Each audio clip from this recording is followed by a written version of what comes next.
नमस्कार, मी सुवर्णा जोशी। सकाळचे 8 वाजलेत। आपण काही महत्त्वाच्या घडामोडी बघणार आहोत आणि सुरुवात मुंबईतल्या एका महत्त्वाच्या बातमीने करतोय। मुंबईमध्ये आज मेट्रोच्या कामाकरता वापरल्या जाणाऱ्या क्रेनचा भीषण अपघात झाला आहे। त्यामध्ये एका महिलेचा मृत्यू झालाय। अंधेरी भागातल्या गुंदवली बस स्टॉप समोर हा प्रकार घडलाय। वेस्टर्न एक्सप्रेस हायवेवरून ही क्रेन जात होते। अचानक क्रेनचा एक मोठा भाग निखळला आणि क्रेन रस्त्याच्या कडेला जाऊन कोसळली। सकाळी 6च्या सुमाराला हा अपघात झाला। यामध्ये एका महिलेचा मृत्यू झालेला आहे। आमचे प्रतिनिधी अजित मांढरे यांच्याकडून अधिक माहिती घेणार आहोत। अजित, काय अपडेट या अपघातासंदर्भात? सुवर्ण, अतिशय दुर्दैवी घटना आहे।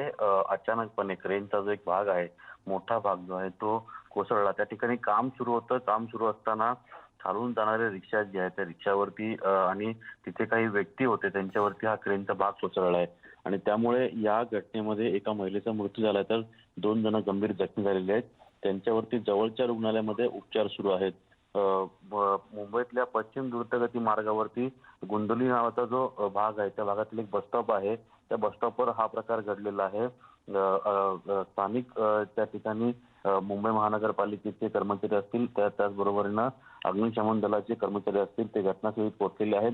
त्यांनी तो क्रेनचा भाग जो आहे तो काढण्याचा त्या ठिकाणी प्रयत्न तो सुरू केलेला आहे। मात्र ज्या पद्धतीने हा अपघात झालेला आहे ते पाहता याच्यामध्ये निष्काळजीपणा कोणाचा आहे का हा फक्त अपघात होता याची देखील चौकशी करणं गरजेचं आहे। कारण का यामध्ये आता एका व्यक्तीचा मृत्यू झालेला आहे। तर नेमकं या संपूर्ण घटनेला जबाबदार कोण आहे याची लवकरच चौकशी केली जावी असं मागणी आता जोर धरू लागली। नक्की, धन्यवाद अजित, आपण माहिती दिल्याबद्दल। राज्यभरामध्ये मराठा समाजाच्या आरक्षणाकरता आटापिटा सुरू आहे आणि आता ओबीसी समाज सुद्धा आक्रमक झालेला आहे। सरकारने स्थगित केलेली मेगा भरती तात्काळ सुरू करावी अशी मागणी ओबीसी नेत्यांनी लावून धरली आहे। ओबीसी समाजाने रस्त्यावर भीक मागत फिरायचं का, असा थेट सवाल ओबीसी विकास मंत्री विजय वडेट्टीवार यांनी केलाय। मराठा समाजाच्या जागा बाजूला ठेवून इतर नोकर भरती सुरू करा अशी मागणी मंत्रिमंडळ बैठकीतही केल्याचं वडेट्टीवार म्हणाले। मराठा समाजाला आरक्षण देण्याकरता आमचा विरोध नाहीये, मात्र ओबीसीतून मराठा आरक्षणाला समाज विरोध करतो आहे अशी रोखठोक भूमिका ओबीसी समाजाने घेतली आहे। याच मागणीकरता ओबीसी नेत्यांनी राज्यव्यापी आंदोलनाची हाक दिली आहे। ओबीसी समाजातर्फे 3 नोव्हेंबरला म्हणजेच मंगळवारी राज्यव्यापी आंदोलन करण्यात येणार आहे। तसंच बिहारचे मुख्यमंत्री नितीश कुमार यांनी केलेल्या मागणीचा पुनरुच्चार वडेट्टीवारांनी केला। लोकसंख्येवर आधारित आरक्षण द्यावं ही आमची गेल्या अनेक दिवसांपासूनची मागणी आहे असं वडेट्टीवार म्हणाले। त्यामुळे आता निर्माण झालेल्या नव्या पेचावर सरकार नेमका कसा तोडगा काढतो हे बघणं महत्त्वाचं आहे। नोकर भरती सुरू झालीच पाहिजे। मराठा समाजाच्या विद्यार्थ्यांचं नुकसान व्हावं अशा आमची अजिबात इच्छा नाही। त्यांचा तेवढा हिस्सा बाजूला करा आणि बाकीची नोकर भरती सुरू करा, हे आता आम्ही मुख्यमंत्र्यांना पण सांगणार आहोत आणि आम्ही मुख्यमंत्र्यांना विनंती पण या संदर्भात केलेली आहे कालच्या कॅबिनेटमध्ये। किती दिवस वाट पाहणार? वय चालवाय वाढत आणि त्यांनी तयारी केली। आज रिक्रुटमेंटच्या संदर्भात जाहिरात प्रसिद्ध झाल्या, तलाठ्याच्या निवड होऊन सुद्धा त्याचे रखडले। मागच्या 3 वर्षापासून मागासवर्गीय विद्यार्थ्यांच्या टीचर शिक्षकांच्या भरत्या रखडले आहेत।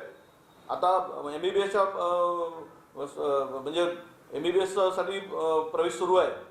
अनेक गोष्टी आहेत की यामध्ये आज मेगा भरती केवळ आपण यांना मेगा भरती मागच्या 2 वर्षापासून न होण्याला कारण तेच आहे। आणि या सगळ्यामध्ये MPSCच्या परीक्षा आम्ही पुढे ढकलल्या, त्याचं वय होत चाललंय, त्या विद्यार्थ्यांचं आयुष्य बर्बाद होत चाललेलं आहे। अनेक लोक आम्हाला आता बोलायला लागली, आमच्या अंगावर यायला लागली। आम्ही मोबाईल उघडल्याबरोबर सगळे धाडधाड मेसेज तेच येतात, आमच्या भविष्याशी काय खेळत आहे। म्हणून आमचं इतरांना सांगणं आहे की बाबांनो, तुम्हाला काय पाहिजे ते मिळवा, पण आमच्यावर अन्याय करू नका, आमच्या पोरांचं भविष्य बर्बाद करू नका, ही आमची विनंती बाकीच्यांना असणार आहे। जे हे आरक्षणाच्या संदर्भात इतरांचंही थांबवा असं जर कोणी म्हणत असेल तो मला वाटतं की आपल्या समाजाला न्याय मिळवत असताना बहुजन समाजावर अन्याय करतोय आणि ती भूमिका बहुजन समाजाने अजिबात खपवून घेता कामा नये। आवश्यकता पडली तर बहुजन समाजाने रस्त्यावर उतरण्याची आवश्यकता पडली, या खात्याचा मंत्री म्हणून जरी मी असलो तरी पण अन्याय सहन करण्याची एक मर्यादा असते, ती मर्यादा आता संपत आलेली आहे। म्हणून माननीय मुख्यमंत्र्यांना कालच्या कॅबिनेटमध्ये आम्ही सांगितलंय की साहेब, या संदर्भात काहीतरी तातडीने निर्णय घ्या आणि या पोरांच्या मनात असलेला असंतोष आता परत वाढू देऊ नका, ही विनंती आम्ही ऑलरेडी केलेली आहे। अशा मागणीमुळे या महाराष्ट्रामध्ये मराठा आणि ओबीसी जो आहे याचा वाद निर्माण होईल आणि विनाकारण संघर्ष होईल. आणि हा संघर्ष आम्हाला होऊ द्यायचा नाही. हा महाराष्ट्राचा जो सामाजिक समतोल आहे तो आपला असाच राखायचा आहे. पण जर का ही मागणी जर आणखी उग्रपणे जर लावून धरली गेली तर मग आता ह्या ओबीसी समाजाला आंदोलनाशिवाय पर्याय राहणार नाही. येत्या 3 तारखेला या महाराष्ट्रातला समस्त ओबीसी समाज जो आहे तो तहसीलदार कार्यालयासमोर आंदोलन करून निवेदन देणार आहे आणि सरकारला इशारा देणार आहे कुठल्याही परिस्थितीत ओबीसीच्या आरक्षणाला जे आहे धक्का लागता कामा नये. आणि जर अशा प्रकार जर सरकारकडून झाला तर मग मात्र ओबीसी समाज याच्यापेक्षा सुद्धा उग्र आंदोलन केल्याशिवाय राहणार नाही. व इतर बातम्यांकडे वळणार आहोत. 7 महिन्यांनंतर पुण्यातील कोरोनाचा आलेख बऱ्यापैकी घसरला असला तरी डिसेंबर-जानेवारीमध्ये पुन्हा दुसरी लाट येऊ शकते. त्याकरता पालिकेला पुन्हा सज्ज व्हावं लागेलच. पण ही लाटच येऊ नये याकरता पुणेकरांनीही तितकीच खबरदारी घेण्याची गरज व्यक्त होते. पुण्यात पुन्हा येऊ शकते कोरोनाची लाट. केंद्रीय आरोग्य पथकानंच वर्तवला अंदाज.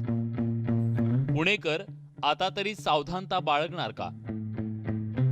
पुण्यातील कोरोनाची साथ आटोक्यात यावी यासाठी पालिकेनं गेल्या 7 महिन्यात तब्बल 7.25 लाख टेस्ट केल्या.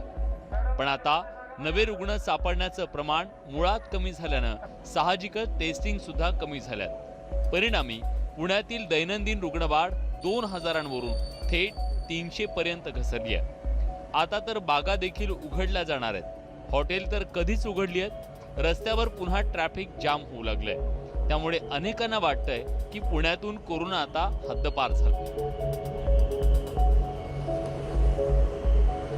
अनेक जण न्यू नॉर्मलच्या नावाखाली विना मास्क गर्दीत बिनधास्त फिरतायत.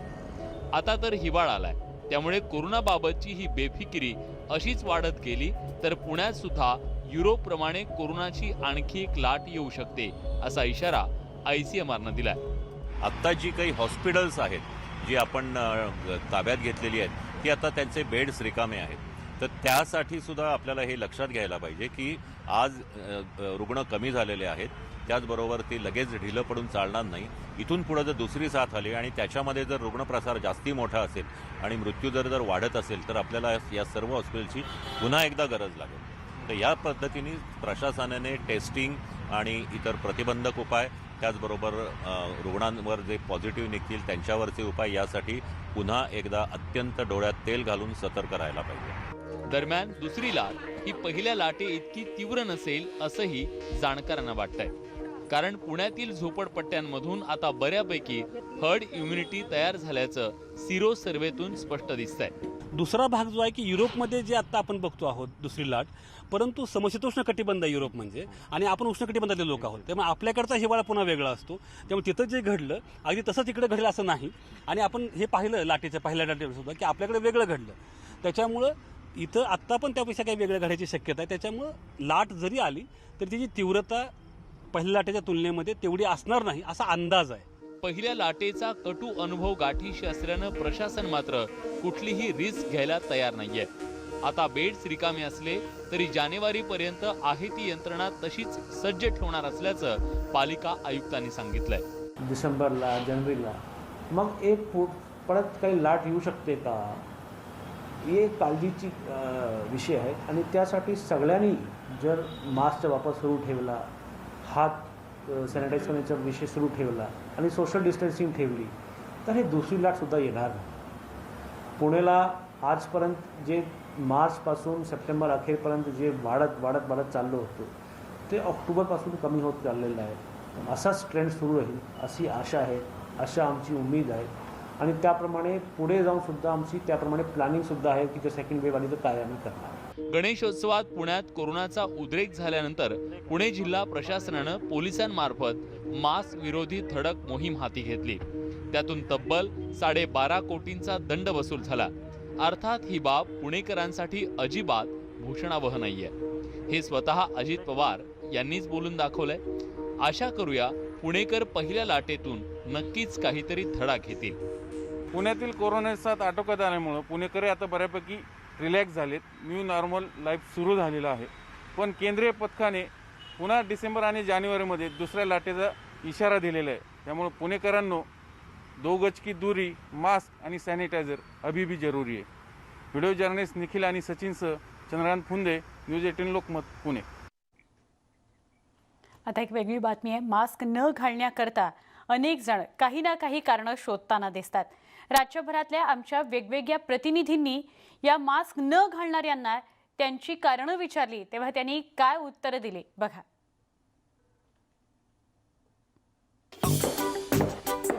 मी सकाळी सकाळी अंघोळ करत असतो ना तेव्हा मास्क धुवून टाकतो ना, ते सुकायला ठेवलं तसंच राहिलं. आता महापालिकेनं मास्क दिलाय तुम्हाला हा, आणि झाडायला लावल्या, झाडण्याबद्दल काय म्हणणं आहे तुमचं? काय नाही, बरोबर कारवाई. या सगळ्या प्रतिक्रिया आपण बघूया. मात्र आता आपण जातोय गुजरातला. पंतप्रधान नरेंद्र मोदी गुजरातच्या दौऱ्यावर आहेत. 2 दिवसांचा हा त्यांचा दौरा असणार आहे. त्याची दृश्य आपण बघतो आहोत. और हर चुनौती से टकराकर उनकी भावना उसकी आत्मा बनी है. पंतप्रधान ये ऊंचाई, नरेंद्र मोदी ये बुलंदी युवाओं को 2 प्रेरित दिवसांच्या करती है कि भविष्य का भारत आपकी आकांक्षाओं का गुजरात दौऱ्यावर जो आहेत. इतना ही सरदार विराट है. वल्लभभाई पटेल इन यांची आकांक्षाओं पूरा करने का सामर्थ्य और मंत्र सिर्फ एक ही है, सगळ्यात एक उंच भारत, श्रेष्ठ भारत. प्रतिमा. और इस समय हमने देखा कि हेलीकॉप्टर से पुष्पांजलि अर्पित की जा रही है सरदार पटेल को.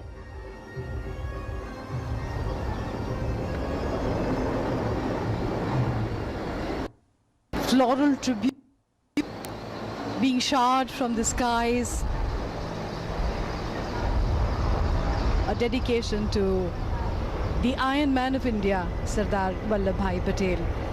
The Honorable Prime Minister has always looked upon Sardar Patel as his hero and has endeavored to bring the ideals. हेलिकॉप्टरच्या माध्यमातून सगळ्यात उंच असलेली प्रतिमा वल्लभभाई पटेल यांची, त्यावर पुष्पवृष्टी केली जाणार आहे हेलिकॉप्टर्सच्या माध्यमातून. तिथे पोचलेले आहेत पंतप्रधान नरेंद्र मोदी, ज्याची थेट दृश्य आपण बघतोय केवडिया गुजरात इथून. पुष्पवृष्टी केली जाईल आयर्न मॅन वल्लभभाई पटेल यांच्या सगळ्यात उंच अशा प्रतिमेवर. आज एकता दिवस पर श्रद्धा का भाव हा सगळ्यात उंच असा पुतळा आहे. पंतप्रधान नरेंद्र मोदी कृतज्ञ राष्ट्र की ओर से केवडिया गुजरात इथं पोहोचलेले आहे, जिथे हा पुतळा आहे. भारत के लौह पुरुष सरदार वल्लभ भाई पटेल को श्रद्धांजलि अर्पित करते हुए पद पूजा,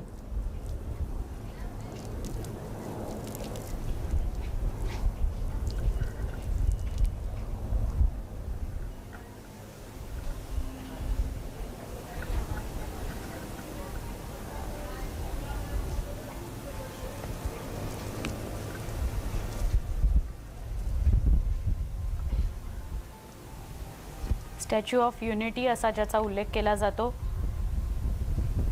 कोरोना महामारी के समय में हालात बदले हैं, लेकिन भारत मां के सच्चे सपूत को श्रद्धांजलि के लिए कृतज्ञ राष्ट्र की ओर से माननीय प्रधानमंत्री यहां उपस्थित.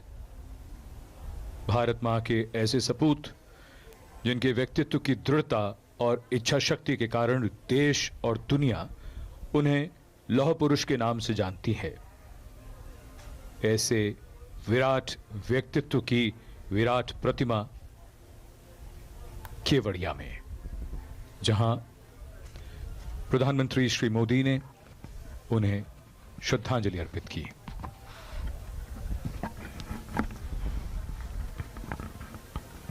The Prime Minister paying tributes to Sardar Vallabhbhai Patel, and the tallest statue is a reminder to us of the great contribution of Sardar Vallabhbhai Patel यांच्या of India.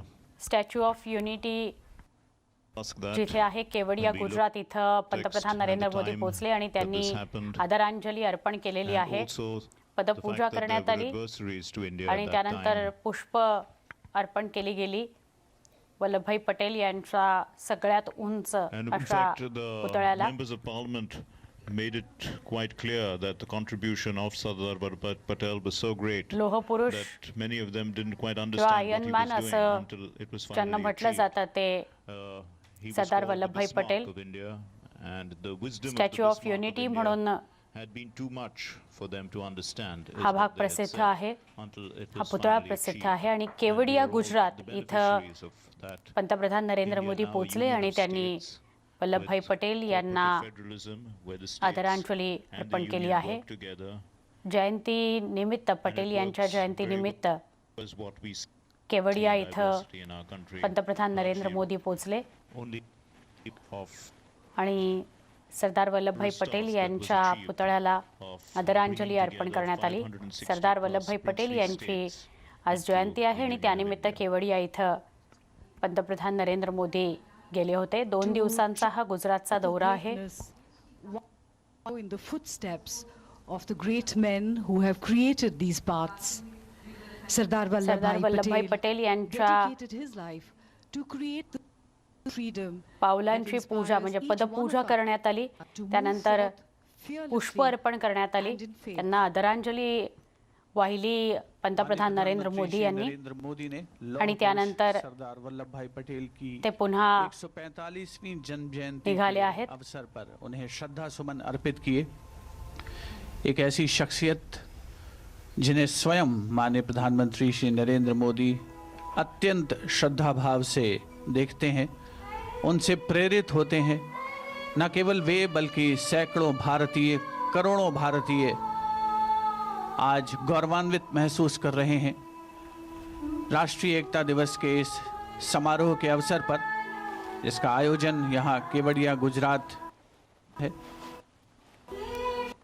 सरदार पटेल ने न केवल भारत को भौगोलिक एकता के सूत्र में बांधा बल्कि सांस्कृतिक विविधताओं के बावजूद सशक्त भारत की रचना में उनका सबसे महत्वपूर्ण योगदान रहा.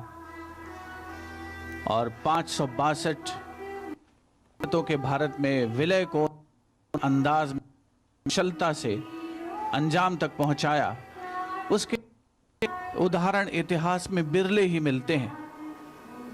और आज सारा राष्ट्र नमन कर रहा है. राष्ट्रीय एकता दिवस के अवसर पर को श्रद्धांजलि दी जा रही है. राष्ट्रीय एकता दिवस का मुख्य गुजरात के केवडिया स्थित इस परिसर में स्टैच्यू ऑफ यूनिटी पर आयोजित हो रहा है, जहां पर माननीय प्रधानमंत्री श्री नरेंद्र मोदी स्वयं उपस्थित हैं.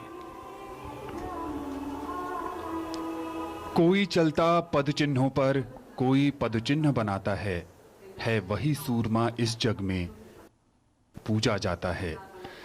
सरदार पटेल ने जिन रास्तों को अपनाया, दुनिया आज उनका अनुसरण कर रही है और प्रधानमंत्री स्वयं उन्हें आदर्श मानते हुए उनके बताए रास्तों पर चलकर भारत को आत्मनिर्भर भारत बनाने की तरफ ले जा रहे हैं.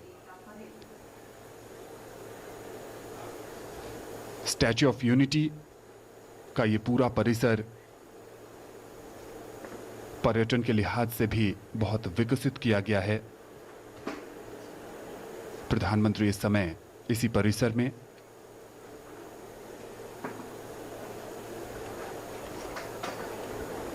नमन कर रहे हैं, अब को नमन कर रहे हैं सरदार पटेल को. जिस तरह एक नदी अपने मार्ग में आने वाली तमाम स्टॅच्यू ऑफ युनिटी म्हणजेच केवडिया गुजरात इथं पंतप्रधान नरेंद्र मोदी आदरांजली वाहण्यासाठी पटेल यांच्या प्रतिमेला, यांच्या पुतळ्याला आपण बघत होतो. एक छोटासा ब्रेक घेणार आहोत आणि काही क्षणांमध्ये आपण सगळ्या धावत्या घडामोडी बघण्यासाठी परत भेटणार आहोत. पहा फक्त न्यूज 18 लोकमत.